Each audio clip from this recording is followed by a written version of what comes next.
नमस्कार। आज के कार्यक्रम सच्चाई में आप सभी का स्वागत है। हमारे इस कार्यक्रम में हमारे वरिष्ठ प्रधानाचार्य डॉक्टर राम मोहन जी, जो कि सुधृति ग्लोबल से है, आज मैं उनसे आपको रूबरू कराता हूँ। नमस्कार जी। नमस्कार भास्कर जी, कैसे हैं? बहुत बढ़िया सर, आप सभी की कृपा है। और मैं ये जानना चाहता हूँ सर, सबसे पहले हमारे दर्शकों को आप अपना परिचय दे दीजिए, जिससे सभी दर्शक जो है रूबरू हो जाए। भास्कर जी, मेरा तो बहुत छोटा सा परिचय है। मैं डॉक्टर राम मोहन हूँ, सुधृति ग्लोबल एकेडमी मैनपुरी से। सुधृति ग्लोबल एकेडमी मेरा सपना है और बस एजुकेशन में कुछ करने की इच्छा रहती है। और मैं रहने वाला मुजफ्फरनगर के गांव मेगा खेड़ी का रहने वाला हूँ। मेरे परम पूजनीय पिताजी श्री सुखबीर सिंह और परम पूजनीय माताजी श्रीमती दिलावरी देवी का मैं 7वां बेटा हूँ। और क्योंकि हम 9 भाई बहन थे, इसमें मेरा नंबर 7वां था। और मेरे पिताजी भी टीचर्स थे, मेरी माताजी भी टीचर थी जी। एग्रीकल्चर से थे। उससे मैंने उस तरीके से वहाँ से पढ़ के मैं यहाँ तक पहुँचा हूँ। कैसे पहुँचा हूँ ये भी बाद में कभी बात करेंगे आराम से आपसे, लेकिन आज आपके साथ बात करने में मेरा यही परिचय है कि इस समय तो मुझे सुधृति ग्लोबल एकेडमी मैनपुरी का वरिष्ठ प्रधानाचार्य के रूप में मैं आपसे आज रूबरू हुआ हूँ। जी, मैं यह जानना चाहूँगा डॉक्टर साहब, किस तरीके से आज आपने विद्यालय की नींव को रखा और आज इस समाज में जो है जिस तरीके से बच्चों को शिक्षा देने का कार्य कर रहे हैं, वहाँ से लेके यहाँ तक क्या किस तरीके से आप आए? देखिए भास्कर जी, बड़ी लंबी कहानी है। मैं एक मध्यम या गरीब परिवार का बेटा, मेहनत से पढ़ाई करता रहा, पढ़ाई करी, बड़ा विषम परिस्थितियां देखा। आप समझ सकते हैं कि प्राइमरी टीचर्स जब माता पिता थे उस समय पर सैलरी कोई नहीं थी, लेकिन मेरे माता पिता बहुत ईमानदार थे, मेरे भगवान थे। उन्होंने हम सभी भाइयों और बहनों को पढ़ाया, मेहनत करी और इस लायक बनाया कि हम कुछ कर पाए। भास्कर जी, वहीं से मेरे माता पिता का आशीर्वाद के रूप में वो मुझे समझाते रहे, बेटा कुछ करना है। और कुछ करने के लिए ही मेरा एक स्वप्न था कि मैं एक ऐसा विद्यालय खोलूं जब भारतीय संस्कृति को अंग्रेजी माध्यम के साथ दिया जा सके, जहां बच्चों को भारतीय संस्कृति से जोड़ा जा सके। क्योंकि आजकल एजुकेशन का बहुत बुरा हाल हो रहा है। उस एजुकेशन सिस्टम को सुधारने के लिए ही मैंने सुधृति ग्लोबल एकेडमी की स्थापना करी, जहां पर मैं अपने अनुसार भारतीय संस्कृति को देते हुए बच्चों को एक भारत का भविष्य का एक अच्छा नागरिक बना सके। और इस तरीके से, क्योंकि वैसे तो लंबी कहानी है जो अगर मैं पूरा बताऊंगा तो आज नहीं, लेकिन इतना है कि सुधृति जो है 3 वर्ड से मिलकर बना है। मेरे पिताजी का नाम था स्वर्गीय श्री सुखबीर सिंह, तो पिताजी के पहला लेटर सु वहां से लिया गया है। मेरी पूजनीय माता जी का नाम था श्रीमती दिलावरी देवी, दी वहां से लिया गया है। और 3 देवियों को मैं पूजा करता हूँ, महाकाली, महालक्ष्मी, महासरस्वती, तो 3 वहां से लिया गया। इस तरह से एक सुधृति वर्ड का निर्माण करा और तब सुधृति ग्लोबल एकेडमी की एक सपना बना, जो इस समय पूरे 5-6 जिलों में फलीभूत हो रहा है। जी, मैं ये जानना चाहूँगा सर कि बहुत से आपके पिताजी कल्चर में थे और सोशल वर्कर भी रहे होंगे और तमाम चीज़ें आती, लेकिन शिक्षा को ही आपने क्यों चुना? देखिए, शिक्षा ही भारत का एक ऐसा माध्यम है कि अगर आप अच्छी शिक्षा दे सकते हैं तो आप सबसे बड़ी समाज सेवा कर रहे हैं। क्योंकि किसी भी देश को अगर ऊंचा उठाना है तो मैं उस देश की गवर्नमेंट से भी सबसे यही प्रार्थना करता हूँ कि वो शिक्षा पर सबसे ज्यादा ध्यान दें। अगर हमारा देश प्रॉपर शिक्षित होगा, जैसे कि इस समय इजराइल की तरफ को कोई नहीं दे सकता। क्यों? क्योंकि इजराइल एक ऐसा देश है जिसने अपने देश के हर नागरिक को शिक्षित किया है और शिक्षित करके उसमें देशभक्ति और अपने धर्म के प्रति उनको पूरा समर्पित कर दिया है। तो मेरे मन में भी ये था कि शिक्षा ही एक ऐसा माध्यम है कि जिससे हम आने वाली पीढ़ी को अच्छा बना सकते, इसलिए शिक्षा को ही माध्यम से। अच्छा, जैसा कि अभी ये महामारी चल रही है और महामारी में विद्यालय बंद रहे हैं, ये ऐसी स्थिति में विद्यालय को किस तरीके से चलाएगा? देखिए, मैं एक चीज को मानने वाला हूँ कि समस्याएं कहीं ना कहीं किसी न किसी के सामने आती रहेंगी, आती रही है आगे। इसमें सबसे पहले तो अपना धैर्य नहीं खोना। दूसरा, कभी भी महामारी को और या जब भी विपत्ति स्थितियां आए तो उसमें केवल अपने बारे में नहीं सोचना, सबके बारे में सोचना। मैंने अपने विद्यालय के प्रत्येक कर्मचारी, प्रत्येक टीचर्स को लेके चला, सबके पास प्यार से बातें करी। हम सब लोग एक साथ चल रहे हैं। हमने किसी भी अध्यापक या किसी कर्मचारी को इसलिए नहीं हटाया कि भाई आपकी अब जरूरत नहीं है, स्कूल बंद।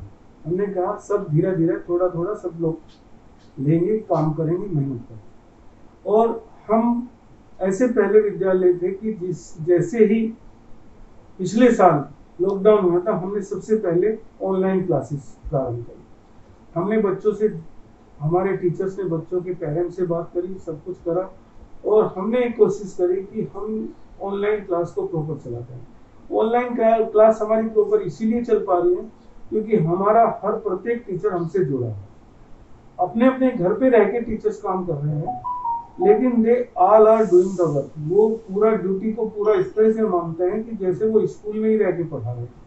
क्योंकि अब वो इसलिए काम क्यों कर रहे हैं? क्योंकि उनको मैं उनकी आर्थिक सहायता बराबर करता जा रहा हूँ। मैं जब स्कूल चलता था तब ये हो सकता था कि मेरी सैलरी लेट हो जाए, लेकिन इन दिनों पे मैं कोशिश करता हूँ कि पहली या दूसरी तारीख को जो भी अमाउंट देना है उनकी सबकी अकाउंट में पहली या दूसरी को ही पहुँचे, जिससे कि भी किसी भी अध्यापक या अध्यापिका को या कर्मचारियों को ये ना लगे कि हम विषम परिस्थितियों में रह रहे हैं। और यही कारण है कि कुछ पेरेंट्स भी हमारी सहायता करने को आगे आते हैं और पेरेंट्स भी ये सोचते हैं कि चलिए हम चलें। सुदिति ग्लोबल एकेडमी हमारी बच्चों के लिए ऑनलाइन क्लास चला रहा, तो हम भी उस स्कूल में जाके कुछ ना कुछ पैसा जमा करते हैं। तो इस तरीके से सबको साथ लेकर चलने पर ही हम आगे बढ़ सकते हैं। पिछली बार ऐसा भी आया था कि जैसे ऑनलाइन आपकी क्लासें चली और गार्जियंस कहता था कि हमारे बच्चे तो पढ़े ही नहीं, हमारे पास मोबाइल नहीं है। बहुत सी समस्याएं उनकी थी और आपकी समस्या ये थी कि फीस जो है कंटिन्यू विद्यालय में जमा होने के बाद ही प्रवेश दिया जाएगा। ऐसे अभिभावक कई थे कि फीस देने को तैयार नहीं थे। ये किस तरीके से हमारे साथ इस तरह की समस्याएं ज्यादा नहीं आई, मुझे नहीं पता कहाँ आई होगी, स्कूलों में आई होगी। मैंने ज्यादातर अभिभावकों का सहयोग किया, ज्यादातर अभिभावकों ने मेरा सहयोग किया। हमने किसी भी ऑनलाइन क्लास को नहीं रोका। पेरेंट्स ने फीस जमा करी या नहीं जमा करी, हमने पेरेंट्स को समझाया कि आप अपने बच्चे को मोबाइल से या किसी भी चीज से उससे चलाइए। फीस पहली प्राथमिकता मेरी बिल्कुल नहीं। मेरी पहली प्राथमिकता है हर बच्चे को एजुकेशन देना, क्योंकि मुझे पता है जब मैं बच्चों को एजुकेशन दूंगा, बच्चों की ऑनलाइन क्लास चलाऊंगा, तो पेरेंट्स भी विद्यालय के बारे में सोचेंगे। केवल ये विद्यालय ऐसा था जिसने किसी भी पेरेंट्स को फोन करके ये नहीं कहा कि आप फीस जमा करिए। हमने फोन करके ये जरूर कहता कि आप अपनी ऑनलाइन क्लास करें। मैं आज भी कहता हूँ हर पेरेंट्स को कि पहले आप बच्चों की ऑनलाइन क्लास में जोड़िए, बच्चों की पढ़ाई को मत बंद करिए। फीस बच्चों का वो नहीं है, बच्चों की गलती नहीं है फीस न जमा करना। फीस जमा करना और फीस लेना पेरेंट्स की और मेरी जिम्मेदारी जी। मैं पेरेंट्स से फीस लूंगा, पेरेंट्स मुझे देंगे, लेकिन उस फीस की वजह से बच्चे कहीं पर भी परेशान नहीं होने चाहिए। तो स्टूडेंट्स को मेरे सभी स्टूडेंट्स की ऑनलाइन क्लास चल रही है, अभी भी चल रही है। इसमें कहीं पर भी ऐसा कुछ नहीं है कि कोई टीचर उनको परेशान कर रहा हो कि आपकी फीस जमा नहीं हुई इसलिए आपकी ऑनलाइन क्लास नहीं। मैं आज भी सब अभिभावकों से आपके माध्यम से कहना चाहता हूँ कि पहले वो अपने बच्चों को पढ़ने भेजें, उसके बाद वो जिस तरह से चाहें 1 महीना, 2 महीना, 3 महीना, 4 महीना, जिस तरह से चाहें धीरे धीरे धीरे धीरे अपना समय से फीस जमा करते रहें। क्योंकि देखिए ये तो पक्का है कि अगर टीचर्स को सैलरी देनी है तो हमारे पास केवल फीस ही आधार और कोई आधार नहीं। हमने बैंक से भी कुछ पैसे लेके खर्च कर दिए हैं, उनकी किस्तें भी हमको देनी है, तो फीस तो हमें चाहिएगी, लेकिन फीस के लिए हम दबाव नहीं दे रहे हैं। और इसीलिए हमने सबसे पहले ये घोषित किया, भारत सरकार और उत्तर प्रदेश सरकार ने बाद में उस चीज के लिए सोचा, जिसके लिए हमने सबसे पहले सोचा कि कोरोना में अगर किसी भी बच्चे के अभिभावक नहीं रहे हैं तो हमने उनको छूट दी है। सबसे पहले हमने सोचा, उसके बाद ही जब हमारी वीडियो वगैरह चलने लगी और उसके बाद भारत सरकार और उत्तर प्रदेश सरकार और अन्य विद्यालयों का भी आया। लेकिन ऐसा सुदिति ग्लोबल एकेडमी परिवार ने सबसे पहले डिसाइड किया कि अगर किसी कोई आर्मी में शहीद हुआ है तो उनके बच्चों को 100%, पुलिस का कोई शहीद हुआ तो उनके बच्चों को 100%, किसी बच्चे का जो हमारे विद्यालय में कहीं का भी पढ़ रहा है, एक पेरेंट्स कोई भी गया है कोरोना से तो 50%, और अगर दोनों चले गए तो 100%। यहाँ तक हमने कहा कि वो मैनपुरी जनपद का नहीं, किसी भी जनपद का हो, अगर उसको पेरेंट्स नहीं रहे तो हमारा स्कूल उसको हॉस्टल में रहकर भी पढ़ाएगा, लेकिन हॉस्टल में तभी पढ़ाया जाएगा जब हॉस्टल चालू होगा। ऑनलाइन क्लास अभी भी हम तुरंत देने को तैयार है। कोई भी आपकी नजर में या किसी की भी नजर में कोई ऐसा बच्चा आता है, हमें तुरंत संपर्क करें। हमारे पास एक पेरेंट्स का अलीगंज से इंफॉर्मेशन आई है, वो बच्चा हमारे यहाँ 12th में पढ़ रहा था, उसका एक पेरेंट हो गया, हमने तुरंत उन्हें कह दिया कि 50% की छूट आपकी तुरंत तैयार रखिए, लेकर। ये तो आपकी बड़ी बात है जो आपने सबसे पहले संदेश दिया। ये सुदिति ग्लोबल एकेडमी का सबसे बड़ा फैसला और अहम फैसला रहा है। तो मैं तो यही कहूँगा कि बहुत बड़ी बात है, बड़ी उपलब्धि है कि आप जो है कोविड-19 के समय किसी के माँ और किसी के बाप, अगर भाई ये तो बड़ा हादसा है। और मैं ये एक सवाल और भी है कि आपके यहाँ जो है भगवान से ज्यादा जो है माता पिता को पूजा जाता है, इसके लिए आप क्या संदेश देना चाहेंगे? भास्कर जी, मैं एक बात मेरी जिंदगी में आजमाई हुई है, मैंने पूरा करा है। आपने जो क्वेश्चन पूछा है, मैं एक बात सभी बच्चों से, सभी जितने भी इस दुनिया में इस बात को अगर सुन रहे हैं, सबसे कहना चाहता हूँ कि इस धरती पर अगर भगवान है तो आपके माँ बाप ही आपके जी। जिसने अपने माता पिता को भगवान माना है उसे जिंदगी में कभी कोई कष्ट नहीं आ सकता। वो सदैव कभी भी उस पर कोई विपत्ति नहीं आ सकती है। इसका जीता जागता मैं, क्योंकि मैंने अपने माता पिता को भगवान माना है और मानता हूँ, मानता रहूंगा। और इसी वजह से मैं एक बहुत छोटी जगह से उठ के इतना बड़े उस लेवल तक फैला हूँ कि जो मुझे मान सम्मान, जो ये सब काम हो रहा है, ये सब मेरे माता पिता का आशीर्वाद है। मेरा इसमें कोई लेना देना नहीं है, क्योंकि मेरे ऊपर माता पिता का आशीर्वाद है। मैं एक बात और कहना चाहता हूँ, अगर आप अपने माँ बाप का आशीर्वाद नहीं लोगे, आप अपने माँ बाप को भगवान नहीं मानोगे, तो आप जिंदगी में कुछ भी नहीं कर सकते। आप कितना भी कुछ करना चाहें, आप कभी भी कोई काम में सफल नहीं हो सकते। इसलिए प्रिय बच्चों और जितने मेरी बात को सुन रहे हैं, अगर आप जिंदगी में कुछ सफल होना चाहते हैं तो अपने माँ बाप को भगवान मानो, क्योंकि माँ बाप को का जो वचन होता है, गुरु, भगवान और माँ बाप के वचन को बिना सोचे समझे स्वीकार कर लेना चाहिए। ये गोस्वामी जी तुलसीदास जी ने भी अपनी रामचरितमानस में कहा है कि जो माँ बाप का कहना मानता है, जो माँ बाप का वचन मानता है, जो माँ बाप कहें, अगर वो कुछ गलत भी कह रहे हैं तो उसको भी सुन लेना चाहिए। तो उसमें आपका सदैव सदैव सदैव भला ही होगा, कभी गलत नहीं होगा। इन्हीं बातों के साथ डॉक्टर साहब एक चीज आपने अभी कही थी, तो मैं उसमें ये जानकारी करना चाहता हूँ कि जिस तरीके से आपने कहा कि माता पिता जिन बच्चों के नहीं हैं उन बच्चों के लिए यहाँ पर निःशुल्क है, तो ये तो बहुत बड़ी बात है। अगर जैसे मान लीजिए अदर स्टेट का कोई बच्चे आते हैं, और अब ये तो इतनी बड़ी बात है, किसी सरकार ने अभी तक नहीं पूरा कर पाया, और आपने इस तरीके से संदेश दिया समाज। कोविड-19 समय जो लोग खत्म हुए हैं, अगर कहीं बड़ी तादाद में लोग अगर आपके यहाँ आते हैं, तो ऐसी स्थिति में कैसे ये सब हो पाएगा, क्योंकि विद्यालय अभी तक बंद रहे, बहुत संकट आपने बताया। देखिए, मैं एक बात को जानने वाला हूँ जी, कि इस पृथ्वी पर कोई किसी को ना खिलाता है ना कोई पालता है। पालने वाला खिलाने वाला वो ऊपर बैठा है।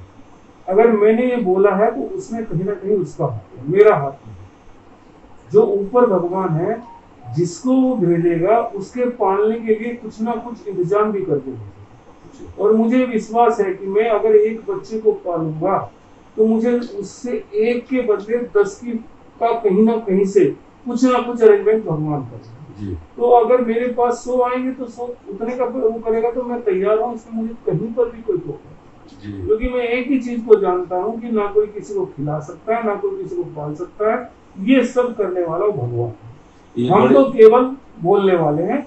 हमने बोल दिया है, उस पर अवश्य सफल होंगे। मैंने कई बार देखा है कि मैंने अगर कहा कि मैं ये काम कर रहा हूँ, मैं इस तरह का दान दे रहा हूँ, तो मुझे कहना ही पड़ा है। दिया गया, कैसे दिया गया, कैसे हुआ, वो सब उसको जाना, मुझे नहीं।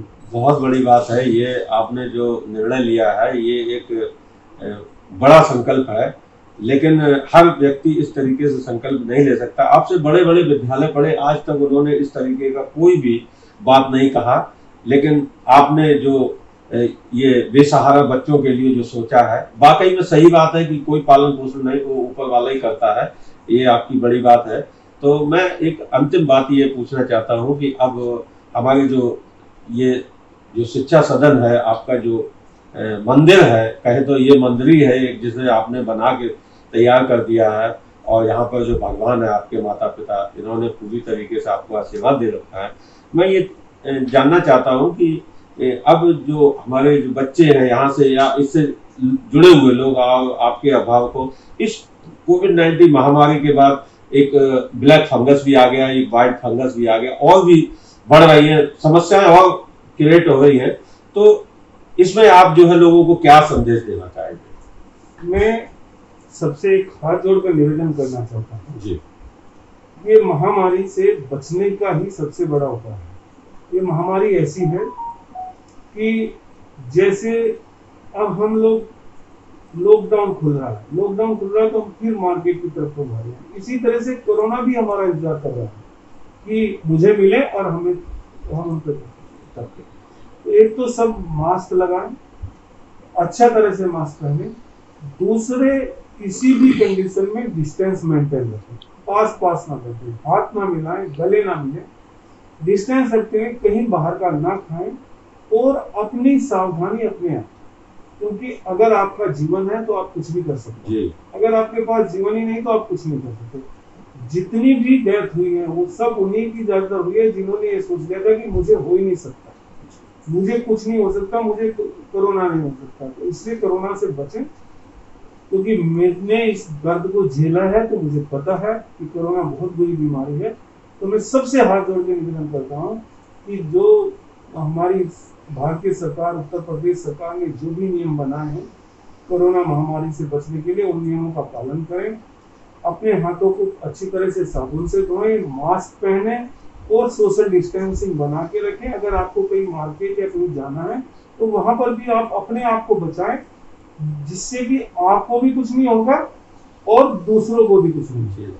तो ये आपकी जिम्मेदारी है, सरकार की जिम्मेदारी नहीं है कि महामारी को रोकना। महामारी को रोकना हम हर भारतीय की जिम्मेदारी है, और वो तभी रुक सकती है जब हम मास्क पहनेंगे, सोशल डिस्टेंसिंग करेंगे, साबुन से हाथ धोएंगे और अपने आसपास सफाई रखेंगे, तो हमें कोई भी बीमारी नहीं। इस कोरोना के समय में आपके भाई भी जो है चले गए, ऐसा कुछ? हाँ, मैंने इस कोरोना में 2 भाई खोए हैं, एक भाभी माँ खोए हैं। मैं उनको नमन करता हूँ। मुझे बहुत दुख है, क्योंकि अभी उनकी एज नहीं थी, इस एज लायक नहीं थे कि वो चले जाएं, लेकिन उनका जो दुख है वो मैं प्रकट नहीं कर पा रहा हूँ। लेकिन बस नमन करता हूँ उनको, वो मेरे माता पिता के पास पहुँच गए हैं, माता पिता के साथ हैं, उनका आशीर्वाद मुझ पर सदैव बना रहेगा। और मैं यही कहता हूँ कि आप किसी का और कोई ना कम एज में जाए, इसके लिए सबसे बड़ा ये है कि हम बचाओ। ये थे डॉक्टर राम मोहन जी, जिन्होंने हमारे एसबी न्यूज चैनल के लिए समय दिया और सच्चाई के साथ अपनी सारी बात रखी। बहुत बहुत धन्यवाद।